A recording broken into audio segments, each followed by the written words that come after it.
안녕하십니까. 저는 올해 90이 되었고 여전히 종합병원 응급실에서 환자들의 삶과 죽음을 오가는 최전선에 서 있는 박노준이라는 이름의 의사입니다. 지난 45년 동안 저는 수많은 생명을 두 손으로 붙들어 왔습니다. 그 중에는 기적처럼 살아난 이도 있었고 조용히 눈을 감은 이도 있었지요. 세월이 아무리 흘러도 제 마음속 깊이 자리 잡은 얼굴들이 있습니다. 바로 어제까지 손주와 함께 웃으며 식사하셨던 어르신, 그 따뜻한 한 숟가락의 국을 마지막으로 남기고 영영 떠나버린 분들입니다. 이분들은 모두 평소와 다르지 않은 하루를 보내셨고 늘 그러셨듯이 식사를 하셨습니다. 단지 식사 후 그 작은 실수 하나가 그 무엇보다 치명적인 순간을 불러왔을 뿐입니다. 죽음은 늘 조용히 갑작스럽게 다가옵니다. 나이가 들수록 몸은 더 예민해지고 약해지기에 식사 후의 짧은 시간조차 생사의 갈림길이 될 수 있습니다. 제가 오늘 이 이야기를 꺼낸 이유는 단 하나입니다. 바로 당신의 남은 10년을 더 따뜻하게, 더 건강하게 지켜드리고 싶은 간절한 바람 때문입니다. 이번 달에도 평소처럼 건강하게 지내시던 70대 어르신 3분이 식사 후에 아주 작은 실수 하나로 세상을 떠나셨습니다. 가족들은 모두 이렇게 말씀하셨습니다. 그냥 평소처럼 식사하셨을 뿐이에요. 너무나 가슴이 아팠습니다. 그분들이 이 이야기를 한 번이라도 들으셨다면 어쩌면 지금도 손주 손을 잡고 봄볕을 즐기고 계셨을지도 모르기 때문입니다. 저는 한 명의 의사로서 그리고 같은 시대를 살아가는 동료 인간으로서 이제는 더 이상 이런 안타까운 이별이 반복되지 않기를 간절히 바랍니다. 이제는 누군가의 아버지, 어머니, 할머니, 할아버지를 잃는 사람이 아닌 지키는 사람이 되어주시기를 바랍니다. 이 영상은 단순한 정보를 전달하기 위해 만든 것이 아닙니다. 이것은 누군가의 삶을 구할 수 있는 작은 지혜이며 사랑하는 사람과 더 오래 함께할 수 있는 방법입니다. 지금 이 순간에도 누군가의 소중한 부모님, 조부모님께서 이 중요한 정보 하나 없이 위험에 노출되어 계십니다. 하지만 여러분은 다를 수 있습니다. 단 10분, 지금 이 시간을 내주신다면 앞으로의 10년이 완전히 달라질 수 있습니다.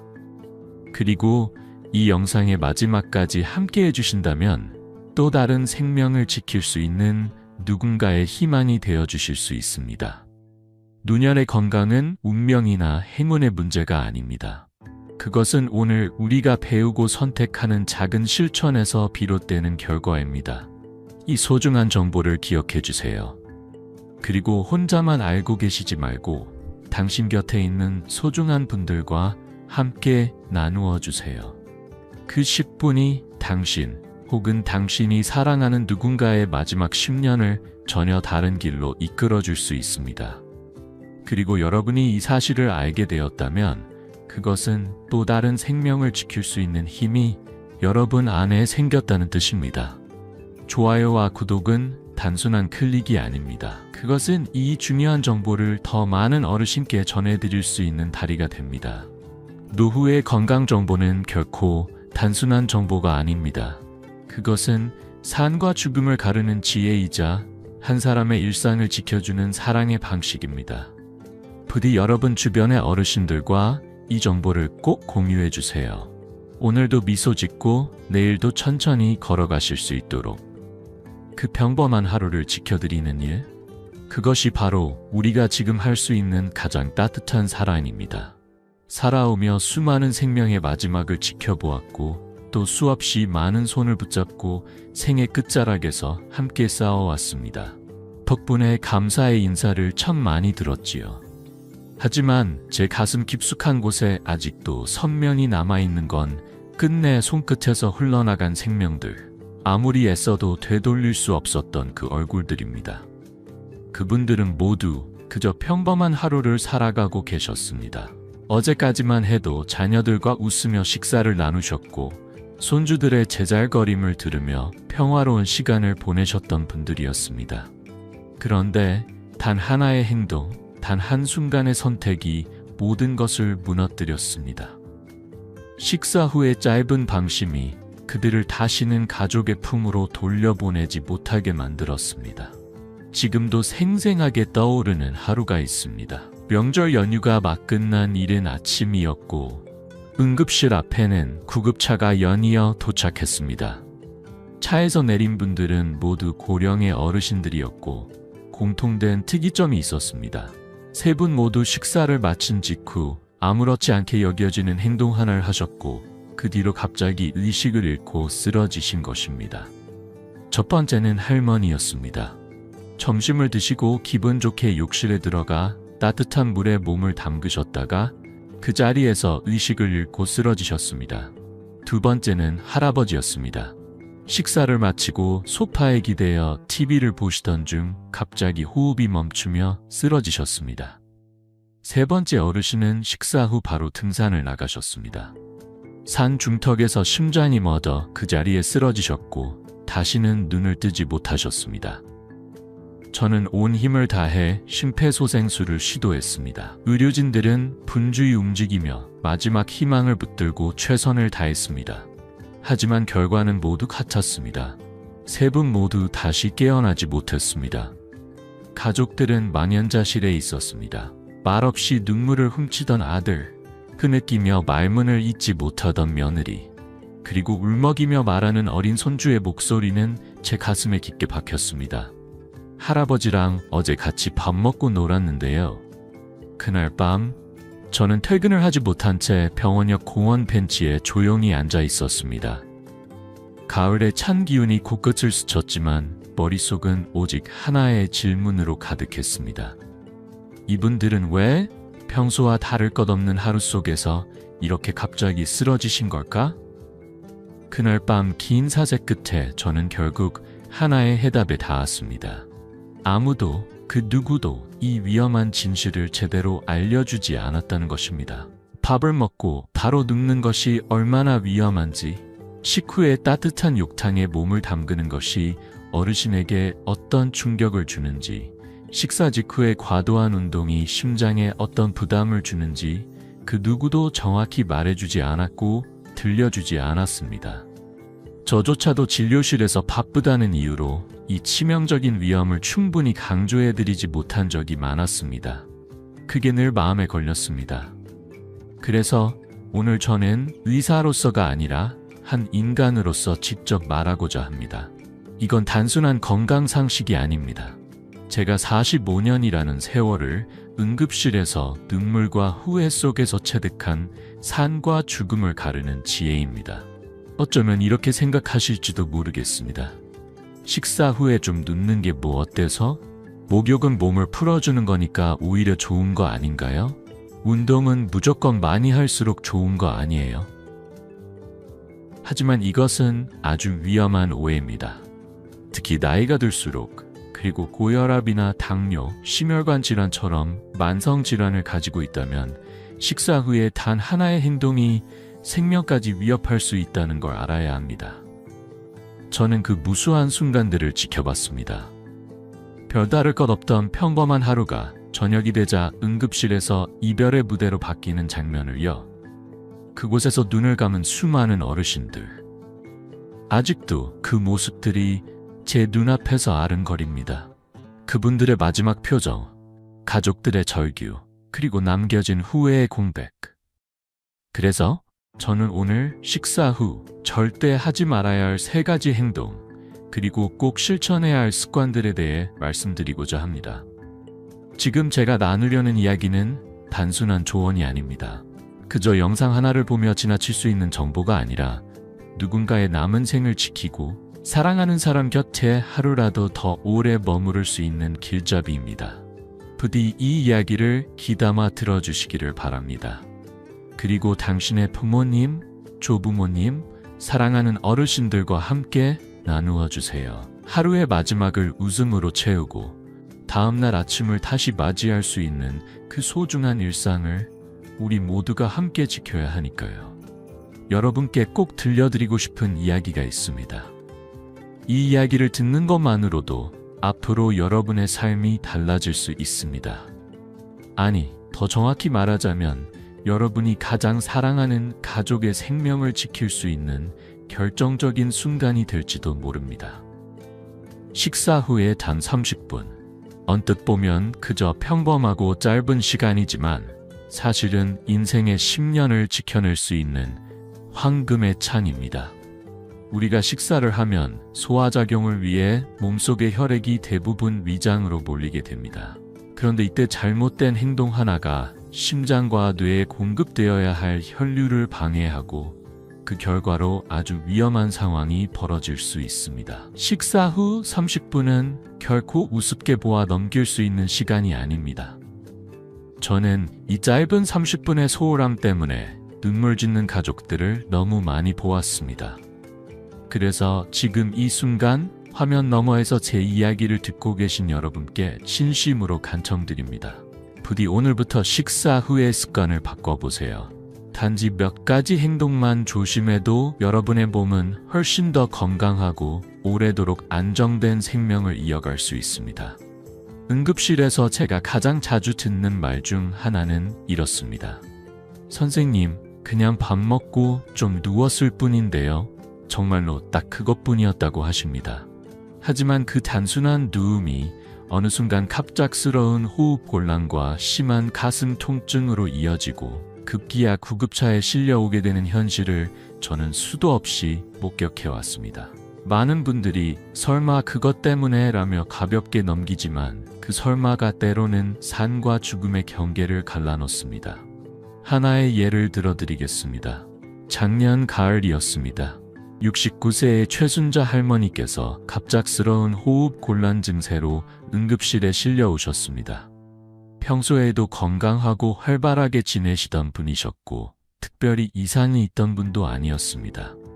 그날도 점심을 맛있게 드신 후 평소처럼 소파에 기대어 TV를 보고 계셨다고 했습니다.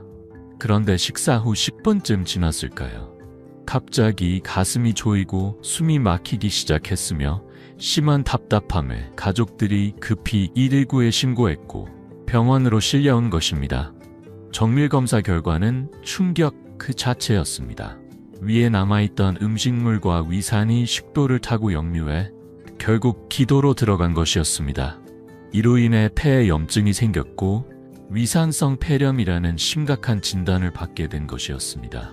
사람은 나이가 들수록 삼키는 기능이 약화됩니다. 그리고 그로 인해 위산이 잘못된 경로를 통해 올라오게 되면 그것이 기도를 거쳐 폐까지 침범하기가 쉬워집니다. 한번 폐에 들어가면 단순한 불편함이 아니라 폐렴, 염증, 심하면 사망에까지 이를 수 있습니다. 특히 노년층은 폐 기능이 저하되어 있기 때문에 작은 자극에도 과민하게 반응하고 회복도 더디며 합병증이 쉽게 발생합니다. 서울대학교 병원 소화기내과 박정호 교수님은 언제나 환자들에게 강조하십니다. 식사 후에는 절대로 바로 눕지 마십시오. 위산이 식도를 따라 올라오게 되면 단순한 속쓰림으로 끝나지 않고 식도염, 폐렴, 심하면 폐 손상까지 이어질 수 있습니다.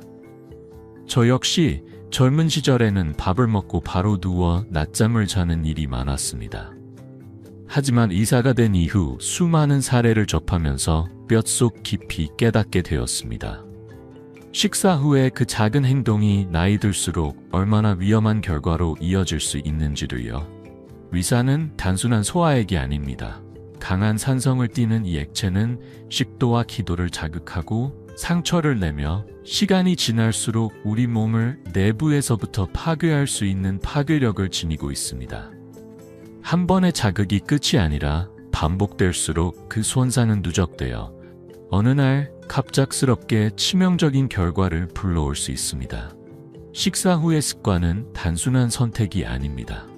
그것은 생명을 지키는 태도이며 사랑하는 사람들과 더 오래 함께 있기 위한 약속입니다. 여러분이 지금 바로 할 수 있는 가장 확실한 건강 수칙, 그것은 밥을 먹고 난 뒤에 단 30분을 조금 더 현명하게 보내는 것입니다. 그 작은 30분이 인생의 마지막 10년을 바꿔놓을 수 있습니다. 부디 잊지 말아주세요.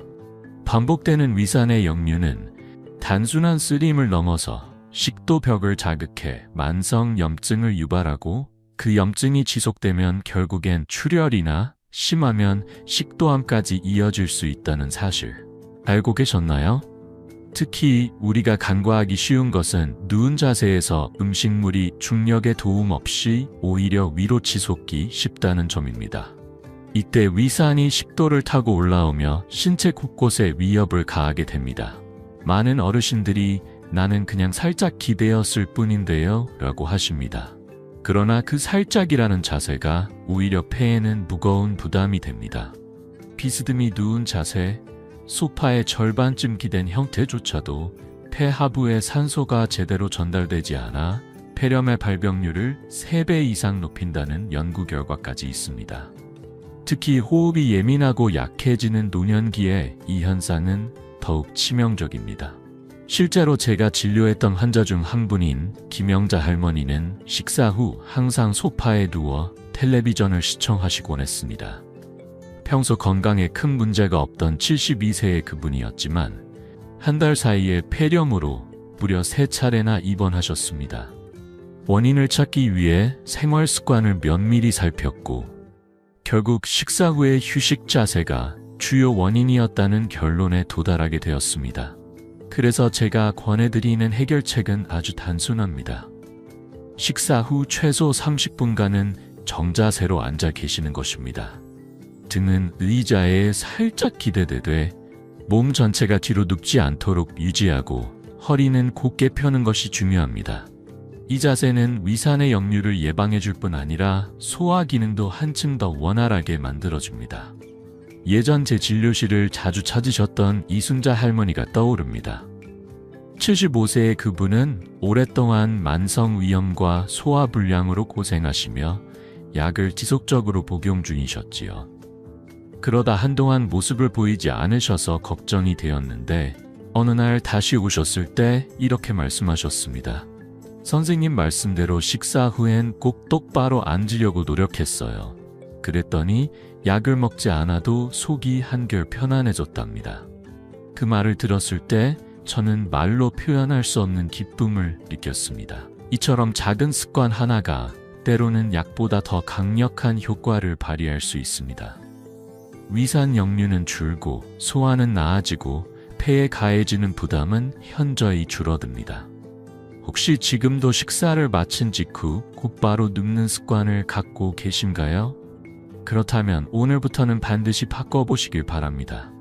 그 변화는 단지 여러분 자신의 건강뿐만 아니라 함께 사는 가족의 안녕을 지키는 첫걸음이 될 수 있습니다. 그리고 부디 이 사실을 주변의 어르신들께도 널리 알려주십시오. 많은 분들이 이렇게 말씀하십니다. 밥 먹고 찜질방 가는 게 제일 좋잖아요. 뜨뜻한 물에 들어가면 몸도 풀리고 소화도 잘 되는데요. 그 마음 저도 잘 압니다. 저 또한 젊었을 땐 식사 후 따뜻한 물에 몸을 담그며 긴장이 풀리는 느낌이 좋았습니다. 마치 피로가 녹아내리는 듯한 기분, 그 유혹을 왜 모르겠습니까? 하지만 응급실에서 수많은 위급 상황을 직접 경험하며 저는 그 낭만적인 생각을 송두리째 바꿀 수밖에 없었습니다. 식사 후 곧바로 뜨거운 탕에 들어가는 행위는 특히 고혈압이나 당뇨, 심장질환을 가진 어르신들에게 있어서는 말 그대로 생명을 건 위험한 도박입니다. 몇 달 전 아직도 제 기억에 선명히 남아있는 사건이 있었습니다. 76세 팥병철 할아버지, 동네에서 건강하기로 소문난 분이셨고 찜질방을 특히 좋아하셨습니다. 친구들과 자주 모여 탕 속에서 웃음꽃을 피우며 시간을 보내셨죠. 그날도 평소처럼 친구들과 식당에서 닭볶음탕을 나누시고 곧장 찜질방으로 향하셨습니다. 그리고 뜨거운 탕에 몸을 담근 지 채 10분도 되지 않아 갑작스럽게 의식을 잃고 쓰러지신 겁니다. 놀란 찜질방 직원들이 급히 119에 신고했고 구급차가 도착했을 땐 이미 생명이 위태로운 상황이었습니다. 단 한 끼 식사, 단 한 번의 습관적인 행동이 그렇게 큰 사고로 이어졌습니다. 이제는 기억하셔야 합니다. 따뜻함이 때로는 치명적인 온도로 바뀔 수 있고 평범하다고 여긴 일상이 삶의 균형을 깨뜨릴 수도 있다는 것을요. 몸을 지키는 일은 거창하지 않습니다. 단지 식사 후의 자세, 그 작은 선택이 생명과 직결된다는 진실을 이해하고 그 순간을 현명하게 보내는 것에서부터 시작됩니다. 곧장 저희 병원 응급실로 실려온 그분은 평소처럼 지내던 하루를 마무리할 줄 알았던 어느 오후에 갑작스레 쓰러지셨습니다. 검사를 마친 뒤 나온 진단은 뇌경색. 뇌로 가는 주요 혈관 중 하나가 완전히 막혀버린 것이었습니다. 그로 인해 오른쪽 팔과 다리는 더 이상 그의 의지대로 움직이지 않았고 생기 넘치던 일상이 순식간에 멈춰버렸습니다. 그는 그저 식사를 마치고 따뜻한 물에 몸을 담갔을 뿐이었습니다. 그런데 도대체 왜 이런 일이 벌어진 걸까요? 식사를 마치면 우리의 몸은 위장으로 많은 혈액을 보내기 시작합니다. 위가 소화작용을 효율적으로 수행할 수 있도록 돕기 위한 자연스러운 생리 반응입니다. 하지만 바로 이 시점에 뜨거운 물에 들어가게 되면 문제가 발생합니다. 뜨거운 물이 피부 표면의 혈관을 확장시키고 그 결과 혈액이 위장뿐만 아니라 피부 쪽으로도 대량으로 몰리게 되는 것이죠. 이렇게 되면 심장과 뇌로 가야 할 혈액의 양이 급감하고 결국 뇌는 산소 부족에 빠지며 심장에는 과부하가 걸립니다. 이로 인해 심장마비, 실신, 뇌졸중과 같은 중대한 사고가 벌어질 수 있습니다. 뜨거운 물은 단순히 몸을 따뜻하게 해주는 것이 아닙니다. 그것은 혈관을 넓히는 작용을 하며 이 과정에서 평소보다 훨씬 더 급격하게 혈압이 흔들릴 수 있다는 점이 핵심입니다. 특히 고혈압이나 당뇨, 고혈, 심장질환을 가진 분들에겐 그 위험성이 몇 배로 증폭됩니다. 심장내과 전문의인 김민우 교수님이 진행한 국내 연구에 따르면 식후 뜨거운 물에 들어가는 습관은 뇌졸중 발생 가능성을 평소보다 3배 이상 높인다고 밝혔습니다. 목욕탕이나 찜질방 입구에서 흔히 보이는 문구, 고혈압이나 당뇨가 있는 분은 입욕을 삼가주세요. 이 경고문은 단순한 안내 문구가 아닙니다.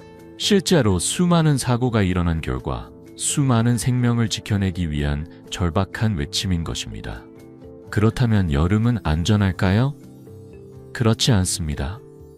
무더운 여름, 많은 분들이 시원해지기 위해 에어컨 바람을 강하게 트는 경우가 있습니다. 특히 식사 직후 땀을 식히려는 마음에 에어컨 바로 앞에 앉는 분들도 많습니다. 하지만 이 역시 위험한 선택입니다. 식사 직후에는 혈류가 위장으로 몰려있는 상태입니다. 이때 차가운 바람을 갑자기 맞으면 혈관이 급속히 수축되며 혈압이 요동치고 심장에 큰 부담이 가해지게 됩니다. 제가 직접 치료했던 송미경 할머니의 경우가 그러했습니다. 작년 여름 점심 식사를 마치고 곧바로 에어컨 바람을 직접 맞으셨고 곧이어 식은땀이 나고 구토 증세가 나타나며 급히 응급실로 오셨습니다. 그 일을 겪은 이후 할머니는 에어컨을 항상 천장 쪽으로 돌려 간접 바람만 맞으시고 식후엔 늘 미지근한 보리차를 마시는 습관을 들이셨습니다. 겨울엔 상황이 정반대지만 위험성은 마찬가지입니다. 따뜻한 실내에서 식사를 마친 후 갑자기 추운 바깥 공기를 마시게 되면 혈관이 급격하게 수축합니다. 이로 인해 혈압이 급등락하고 뇌혈관에 직접적인 충격을 줘 뇌졸중의 위험이 커지게 됩니다. 특히 체온이 따뜻하게 유지되던 상태에서 갑자기 찬 바람을 맞게 되면 이 충격은 상상 이상으로 위험합니다. 그래서 저는 환자분들께 꼭 이렇게 말씀드립니다. 식후 최소 1시간은 뜨거운 탕이나 찜질을 피하세요. 에어컨을 켜야 할 땐 직접 맞는 바람이 아닌 간접 바람을 사용하시고 여름철엔 미지근한 보리차, 겨울철엔 따뜻한 생강차 한 잔으로 속을 달래는 습관을 들이세요. 겨울에 외출하실 경우 식사 후 1시간이 지난 후 따뜻한 옷차림으로 조심히 나서시는 것이 가장 안전합니다. 건강은 큰 결심에서 시작되는 것이 아닙니다. 이처럼 일상 속의 작은 습관 하나가 때로는 생명을 지키는 방패가 됩니다. 나는 괜찮겠지. 이 말만큼 위험한 말은 없습니다. 오히려 건강한 사람일수록 더더욱 조심하셔야 합니다. 왜냐하면 건강은 단단한 듯 보이지만 무너지는 데는 단 한순간이면 충분하기 때문입니다. 그리고 마지막으로 많은 분들이 이렇게 묻습니다. 밥 먹고 바로 운동하면 살이 안 찐다던데 건강에도 좋지 않나요? 그 질문 곧 답변 드리겠습니다. 운동은 분명 몸에 이롭습니다. 하지만 때와 방식이 잘못되면 그 이로움은 오히려 해로움으로 바뀔 수 있습니다. 식사 후 운동이 뭐가 문제야? 언제 해도 좋은 거 아니야? 이런 질문 충분히 이해합니다. 저 또한 젊은 시절엔 그렇게 생각했으니까요. 한 끼 식사를 마치고 가볍게 몸을 움직이면 소화도 잘 되고 건강에도 좋을 거라 여겼습니다. 하지만 지난 45년 응급실에서 수많은 생과 사의 갈림길을 지켜보며 깨달은 사실이 있습니다. 식후 30분 이내의 격한 운동은 오히려 건강을 해치는 촉매제가 될 수 있다는 것. 얼마 전 한 사례가 있었습니다. 72세의 민수 할아버지. 평소 지병 하나 없이 건강하시고 산을 오르는 걸 삶의 낙으로 삼고 사시던 분이었습니다. 그날도 친구들과 함께 산 아래 식당에서 도토리묵과 매콤한 닭볶음탕을 나누셨고 식사가 끝나자마자 늘 그렇듯 산길을 오르기 시작하셨습니다. 처음엔 문제 없어 보였지요. 하지만 중턱을 넘어서면서 갑자기 가슴을 움켜쥐고 바닥에 쓰러지셨습니다. 다행히 친구분들이 빠르게 심폐소생술을 시행했고 곧바로 119가 도착해 저희 병원 응급실로 옮겨졌습니다.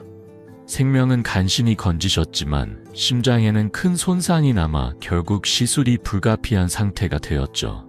이처럼 평소 건강하시던 분들도 식후 바로 운동을 시작하면 심장이 극심한 부담을 받을 수 있습니다. 왜 그럴까요? 식사를 하게 되면 우리 몸속의 혈류는 대부분 위장으로 몰립니다. 소화기관에 에너지를 집중적으로 공급하기 위해서입니다. 그런데 이 상태에서 운동을 시작하면 근육 쪽으로도 혈액이 필요해지며 심장은 동시에 두 방향으로 혈류를 공급해야 하는 무리한 상황에 직면하게 됩니다. 마치 경사진 오르막길을 낡은 차가 전속력으로 올라가려는 것처럼 심장은 급격한 압박을 받게 되고 결국 이 부하가 사고로 이어지는 것입니다. 특히 계단 오르기, 등산, 무거운 물건을 드는 동작들은 혈압을 순식간에 끌어올리고 심장 박동을 폭발적으로 가속시킵니다. 이때 이미 혈관이 좁아져 있는 경우에는 심근경색, 심장마비 등의 치명적인 상황으로 이어질 수 있습니다. 심장내과 전문 최윤정 교수의 연구에 따르면 식사 후 30분 내에 격한 운동을 하면 심장 관련 사고의 위험이 평소보다 2배 이상 높아진다고 합니다. 고혈압, 당뇨, 고지혈증 같은 만성질환을 갖고 계신 분들에게는 그 위험도가 훨씬 더 치솟는다고 하죠. 또 다른 사례를 말씀드리겠습니다. 정은자 할머니는 식사 후 혈당 조절을 위해 공원을 빠르게 걷는 습관을 들이셨습니다. 처음엔 아무 문제가 없었지만 어느 날 갑작스럽게 어지러움과 구토 증세를 보이며 쓰러지셨습니다. 병원에서의 진단 결과는 저혈압. 식사로 인해 위장으로 쏠린 혈류가 빠른 걷기로 인한 근육 수요까지 겹치며 뇌와 심장으로 가는 혈류가 급격히 줄어든 것이 원인이었습니다. 그 이후 저는 할머니께 말씀드렸습니다. 식사 후엔 꼭 30분 정도는 천천히 허리를 곧게 세우고 앉아 계세요. 그 다음에 가볍게 걷기 시작하시는 게 좋아요. 그 후 할머니는 습관을 바꾸셨습니다. 식사 후엔 집 안에서 편안히 앉아 창밖을 바라보며 시간을 보내시고 30분쯤 지나면 공원 벤치를 중심으로 천천히 걸으셨죠. 그리고 놀랍게도 그 뒤로는 비슷한 증상이 한 번도 나타나지 않았습니다. 그렇다면 건강을 지키기 위한 가장 좋은 방법은 무엇일까요? 사실 방법은 아주 간단합니다. 식사 후 최소 30분 허리를 곧게 펴고 바른 자세로 앉아 계십시오. 그리고 시간이 지난 후 숨이 가쁘지 않을 정도의 가벼운 산책부터 시작하시는 것이 가장 좋습니다. 예를 들어 아파트 단지 안을 천천히 걷거나 공원에 있는 벤치를 중심으로 느긋하게 한 바퀴 도는 정도면 충분합니다. 운동은 분명 건강에 좋습니다. 하지만 언제, 어떻게 하느냐에 따라 그것은 생명을 지키는 힘이 될 수도 반대로 위협이 될 수도 있다는 사실. 이제는 꼭 기억해 주세요. 몸을 움직이는 것보다 더 중요한 건 몸이 받아들일 준비가 되었는가입니다. 그리고 그 준비엔 30분의 여유가 필요합니다. 숨이 가쁘게 차오르거나 땀이 흠뻑 날 정도로 강도 높은 운동은 식사 직후에는 반드시 피하셔야 합니다. 운동이 건강에 이롭다는 건 누구나 알고 있지만 그보다 더 중요한 것은 언제 그리고 어떻게 하느냐입니다. 가장 안전한 시점은 식사 전에 하거나 최소 1시간이 지난 후에 몸을 움직이는 것입니다. 특히 중장년기 이후에는 운동의 방식이 더욱 중요해집니다. 격렬한 동작은 근육과 관절에 불필요한 부담을 주고 심장에도 치명적인 무리가 될 수 있습니다. 그래서 저는 환자분들께 항상 이렇게 말씀드립니다. 운동은 욕심내지 마십시오. 건강은 빠르게 얻는 것이 아니라 조심스럽고도 꾸준한 걸음으로 다가오는 친구입니다. 식사 후에 우리 몸은 생각보다 훨씬 예민한 상태입니다. 위장으로 혈류가 집중되고 소화기관이 활발히 작동하며 내장이 민감해져 있는 시기죠. 이때 무리한 운동은 영양분을 흡수해야 할 장기들을 혼란에 빠뜨리고 심장의 리듬을 흔들어 놓는 독처럼 작용할 수 있습니다. 마지막으로 꼭 기억하셨으면 합니다. 건강은 욕심을 부린다고 따라오는 것이 아닙니다. 내 몸의 리듬에 귀 기울이고 그 흐름에 맞춰 적절히 움직이는 것. 그것이야말로 진짜 건강한 삶의 비결입니다. 앞서 저는 식사 후 반드시 피해야 할 3가지 행동에 대해 말씀드렸습니다. 첫째, 바로 눕는 것. 둘째, 뜨거운 물로 목욕하는 것. 셋째, 격한 운동을 하는 것. 이 3가지만 조심하셔도 많은 위험을 예방하실 수 있습니다. 그렇다면 반대로 식사 후에 꼭 지켜야 할 좋은 습관들은 무엇일까요? 겉보기엔 단순하지만 실제로는 아주 강력한 효과를 가진 습관들입니다. 제가 응급실 현장에서 수많은 환자들을 만나며 몸으로 터득한 생명의 지혜이기도 합니다. 첫 번째, 미지근한 물 한 잔을 천천히 마시는 것입니다. 식후 속이 더부룩하고 답답하다는 분들이 많습니다. 이럴 때 가장 안전하고 효과적인 방법이 바로 따뜻하지도 차갑지도 않은 물을 한 잔 천천히 마시는 습관입니다. 너무 차가운 물은 위장을 수축시키고 소화 기능을 떨어뜨립니다. 반대로 너무 뜨거운 물은 식도와 위의 점막을 자극해 위산 역류를 유발할 수 있죠. 제가 치료했던 최순자 할머니도 위산 역류로 오랜 세월 고생하셨습니다. 약도 여러 번 바꿨지만 효과는 늘 미미했습니다. 그러던 중 제가 권해드린 습관, 식사 후 10분쯤 지나 미지근한 물 한 잔을 마시는 일을 실천하시고 난 후 약보다 이게 훨씬 낫네요. 할머니의 말씀이 아직도 귓가에 생생합니다. 작은 변화 하나가 장기 건강에 얼마나 큰 차이를 만들어낼 수 있는지 저는 그분을 통해 다시금 깨달았습니다. 단순하지만 반드시 실천해야 할 습관입니다. 두 번째, 바른 자세로 30분간 앉아있기. 식사 후 곧바로 등을 대고 눕는 습관은 위산이 식도를 타고 역류할 가능성을 높입니다. 특히 위장이 예민한 분들에게는 더욱 치명적이죠. 그래서 저는 환자분들께 항상 당부드립니다. 식사 후 최소 30분간은 곧게 앉아 계세요. 등을 고추 세우고 허리를 의자 등받이에 가볍게 붙여 안정된 자세를 유지해 보세요. 이순자 할머니는 늘 소화가 잘 되지 않고 식후 불편함을 호소하셨던 분입니다. 약을 드셔도 그때뿐이었고 늘 더룩함을 안고 사셨죠. 그런데 바른 자세를 유지하는 단순한 습관 하나로 그녀의 삶은 눈에 띄게 달라졌습니다. 식사 후 30분만 곧거지 않는 습관을 들이신 뒤 약을 거의 끊고도 편안한 소화를 경험하시게 되었죠. 이렇게 간단한 걸 왜 이제서야 알았을까요? 할머니의 웃음 섞인 말씀은 단순함 속에 숨겨진 지혜가 얼마나 깊은지를 보여주는 한 문장이었습니다. 바른 자세는 단지 예의가 아닙니다. 그것은 위와 장이 제 위치에서 원활하게 작동할 수 있도록 돕는 가장 기본적인 조건입니다. 세 번째, 가족과 함께 대화를 나누는 시간 갖기. 식사 후 조용히 혼자만의 시간을 갖는 것도 좋지만 가벼운 대화 한마디가 소화의 흐름을 바꾸고 마음까지 따뜻하게 데워줍니다. 그 어떤 약보다 부작용 없는 최고의 보약. 그것이 바로 사람과 사람 사이의 따뜻한 말 한마디입니다. 식탁에 앉아 함께 음식을 나눈 후 오늘 하루 어땠어요? 이 반찬 참 맛있네요. 이렇게 몇 마디 나누는 시간은 단순히 마음을 나누는 것을 넘어 몸의 긴장을 풀고 자율신경을 안정시키는 효과까지 가져옵니다. 그리하여 식사 후 30분. 이 짧지만 소중한 시간을 한 잔의 미지근한 물, 바른 자세, 따뜻한 대화로 채우신다면 그 하루는 훨씬 더 건강하고 깊이 있는 하루가 될 것입니다. 웃음은 삶을 풍성하게 만드는 조용한 약입니다. 화려하지 않지만 강력한 그 힘은 가까운 이와 나누는 짧은 대화 속에서도 깊이 스며듭니다. 가족이든 친구든 잠깐의 대화만으로도 몸과 마음이 훨씬 가벼워져요. 라는 말처럼 그저 함께 웃고 이야기 나누는 그 순간은 스트레스를 풀어주고 자연스럽게 소화까지 도와주는 귀한 시간이 됩니다. 김영희 할머니는 매일 저녁 식사 후 남편과 따뜻한 차 한 잔을 마시며 그날의 소소한 이야기를 주고받는 시간을 꼭 챙기십니다. 처음엔 그냥 습관처럼 시작했죠.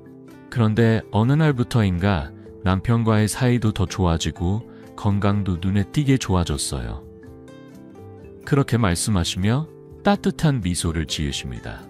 짧고 평범한 대화지만 그 안에 담긴 정서적 교류는 마음 깊은 곳까지 치유해줍니다. 특히 혼자 식사하는 어르신들에게 이런 대화는 더욱 절실한 마음의 비타민이 되어줍니다. 식후에는 또 하나의 중요한 습관이 기다리고 있습니다. 바로 식후 30분 뒤에 천천히 걷기입니다. 이 가벼운 산책은 단순한 운동이 아닙니다. 그것은 하루를 정리하고 몸속 에너지를 부드럽게 순환시키는 치유의 시간입니다. 빨리 걷거나 무리하는 것이 아니라 마음을 가라앉히고 주변을 느끼며 한 걸음 한 걸음 옮기는 것이 중요합니다. 15분 정도의 산책이면 충분하죠. 오영수 어르신은 매일 아파트 단지를 한 바퀴 천천히 도시는 것을 빼놓지 않으십니다. 예전엔 당뇨 수치가 높아서 약을 3알씩 먹었어요. 그런데 이 걷기 습관을 3개월 정도 꾸준히 이어가니 약을 1알로 줄일 수 있었고 체중도 5kg나 줄었죠. 하시며 얼굴 가득 환한 웃음을 지으셨습니다. 그렇게 식후의 걷기는 혈액순환을 촉진하고 식사 후 찾아오는 졸음이나 답답함을 줄이는데 큰 도움을 줍니다. 이처럼 식사 후 실천할 수 있는 좋은 습관은 생각보다 간단합니다. 미지근한 물 한 잔을 천천히 마시는 것, 바른 자세로 등을 세우고 호흡을 정돈하는 것, 사랑하는 이와의 따뜻한 대화, 그리고 식사 후 여유롭게 걷는 것. 이 4가지 작은 실천만으로도 우리의 몸은 훨씬 더 안정되고 건강한 리듬을 되찾을 수 있습니다. 건강은 고가의 수술이나 특별한 약에서 오는 것이 아닙니다. 일상 속 작지만 성실한 습관이야말로 진정한 건강의 씨앗이 됩니다. 여기까지는 식사 후 주의할 점과 반드시 실천해야 할 습관에 대해 나눠보았습니다. 그런데 아무리 식사 후 관리를 잘해도 정작 식사 자체가 잘못되어 있다면 모든 노력이 물거품이 될 수 있습니다. 그래서 마지막으로 꼭 이야기 드리고 싶은 것은 어떻게 먹을 것인가입니다. 제가 45년간 응급실에서 근무하며 가장 자주 마주한 장면 중 하나는 식사량 조절에 실패해 응급 상황까지 이어진 경우입니다. 특히 고령층 어르신들 중에는 옛날엔 밥 2공기쯤은 기본이었는데 지금도 그 정도는 먹어야 배부르지 라는 분들이 많습니다. 하지만 나이는 몸의 모든 기능을 조금씩 늦추고 약화시킵니다. 젊을 때처럼 많이 먹는 것은 위장에 큰 부담을 주며 심한 경우 심장에까지 압박을 가할 수 있습니다. 몇 해 전 이동철 할아버지가 응급실에 실려 오신 일이 있었습니다. 평소에도 식사를 잘하시는 분이셨는데 그날따라 식사 후 가슴에 심한 통증을 느끼셨다고 합니다. 검사를 해보니 과식으로 인해 위장이 지나치게 팽창하면서 심장을 눌렀던 것입니다. 속은 더부룩하게 막히고 혈압도 불안정하게 출렁였죠. 그 이후로 저는 할아버지께 식사량을 조금씩 줄여보시라 조언드렸습니다. 그러자 할아버지는 손바닥 정도 크기의 양을 기준으로 삼으셨고 그 습관은 건강을 빠르게 회복시키는 결정적인 열쇠가 되었습니다. 식사는 단순히 배를 채우는 행위가 아니라 몸과 마음을 돌보는 깊은 의식입니다. 하루 3번, 우리는 삶의 리듬을 조율할 기회를 만나는 셈이지요. 그 시간을 소홀히 하지 마십시오. 조심스러운 섭취, 따뜻한 대화, 여유 있는 산책, 그리고 스스로의 몸에 귀 기울이는 태도. 그 모든 것이 진정한 건강으로 가는 길입니다. 위장의 팽창으로 느껴졌던 묵직한 불편함이 사라지고 가슴 깊숙이 찌르던 통증마저 감쪽같이 사라졌을 때 환자들의 얼굴에는 비로소 안도의 미소가 번집니다. 그럴 때마다 저는 조용히 그러나 단호하게 말씀드립니다. 밥은 손바닥만큼만 담아보세요. 반찬은 색깔이 서로 다른 3가지로 간단하게 준비하고 꼭꼭 씹는 것. 적어도 20번 이상은 씹어야 합니다. 너무 허기졌다고 급히 음식을 밀어넣는 습관은 단순한 소화불량으로 끝나지 않습니다. 혈당이 갑자기 치솟아 몸 전체의 균형이 흔들릴 수 있고 그런 식사가 반복되면 결국 만성질환으로 이어지게 됩니다. 하지만 천천히 씹는 것, 그 단순한 행위만으로도 포만감은 더 빨리 찾아오고 불필요한 과식은 자연스럽게 줄어듭니다. 무엇을 먹느냐도 그 못지않게 중요합니다. 가장 먼저 고려해야 할 건 채소와 과일입니다. 접시의 절반은 반드시 이들로 채워야 합니다. 다양한 색을 가진 식재료일수록 몸에 필요한 영양소가 고르게 포함되어 있습니다. 빨강, 초록, 노랑, 보라. 식탁이 무지개처럼 다채로워질수록 건강에도 생기가 돌게 됩니다. 두 번째는 단백질 섭취입니다. 생선, 두부, 달걀처럼 흡수가 잘 되는 고단백 식품을 식사에 꼭 포함시키십시오. 나이가 들수록 자연스럽게 줄어드는 근육량을 유지하는 데 있어 단백질은 그 어떤 영양소보다 핵심입니다. 근육이 약해지면 쉽게 지치고 균형 감각도 떨어져 낙상 위험이 커지기 때문입니다. 그리고 마지막으로 강조하고 싶은 것은 흰쌀밥 대신 잡곡밥을 선택하는 것입니다. 현미나 보리, 귀리와 같은 통곡물이 섞인 밥은 혈당을 천천히 올려주고 포만감도 더 오래 지속됩니다. 단순한 선택 하나가 여러분의 혈관 건강을 결정짓는다는 것을 기억하십시오. 혹시 식사 후 심한 졸음이 몰려오거나 속이 꽉 막힌 듯 답답하신가요? 그것은 몸이 보내는 경고입니다. 과식으로 인해 위장이 무리를 하고 혈액이 소화기관으로 몰리면서 다른 장기에 필요한 순환이 원활하지 않아 생기는 현상입니다. 이러한 증상이 자주 반복된다면 반드시 식사량과 식사 속도를 다시 점검하셔야 합니다. 그리고 제가 꼭 드리고 싶은 말이 있습니다. 혼자 사시는 어르신들, 특히 혼자 식사하시는 분들은 더욱 주의가 필요합니다. 제가 근무하는 응급실에는 혼자 밥을 먹다 기도가 막혀 실려오는 분들이 적지 않습니다. 음식이 목에 걸렸을 때 주변에 아무도 없다면 단 몇 분 만에 생명이 위태로워질 수 있습니다. 그래서 저는 늘 이렇게 말씀드립니다. 식사 전 물 한 컵을 준비해 두세요. 식사 중에 목이 막히거나 사례가 들렸을 때 즉시 마실 수 있도록 가까운 자리에 놓아두는 것만으로도 생명을 지킬 수 있습니다. 그리고 또 하나, 식사 후 1시간 안에 누군가와 목소리를 나누는 습관을 들여보세요. 전화 한 통, 짧은 대화만으로도 위기의 순간을 피할 수 있습니다. 김영순 할머니는 매일 혼자 식사를 마치고 나면 아들과 꼭 10분 동안 통화를 하십니다. 어느 날은 통화 도중 속이 좀 불편해라고 말씀하셨고 그 짧은 말 한마디 덕분에 아들이 곧바로 달려와 병원으로 모시고 가는 일이 있었습니다. 그때가 아니었더라면 큰일로 번질 수 있는 위기였습니다. 식사는 단순히 허기를 채우는 행위가 아닙니다. 그것은 몸과 마음을 다독이는 따뜻한 의식이자 하루를 정돈하는 소중한 의뢰입니다. 무엇을 먹고 얼마나 먹으며 누구와 함께하느냐에 따라 우리의 건강은 놀랍도록 달라질 수 있습니다. 이제 여러분은 식사 전후에 어떤 점을 유의해야 하고 어떤 습관이 여러분의 건강을 지켜주는지 잘 아시게 되셨을 겁니다. 제가 오늘 드린 말씀들이 단순한 정보로 그치지 않고 매일의 식탁 위에서 작지만 소중한 실천으로 이어지기를 간절히 바랍니다. 건강은 하루아침에 완성되지 않습니다. 하지만 지금 이 순간의 작은 선택이 여러분의 내일을 더욱 단단하게 지켜줄 것입니다.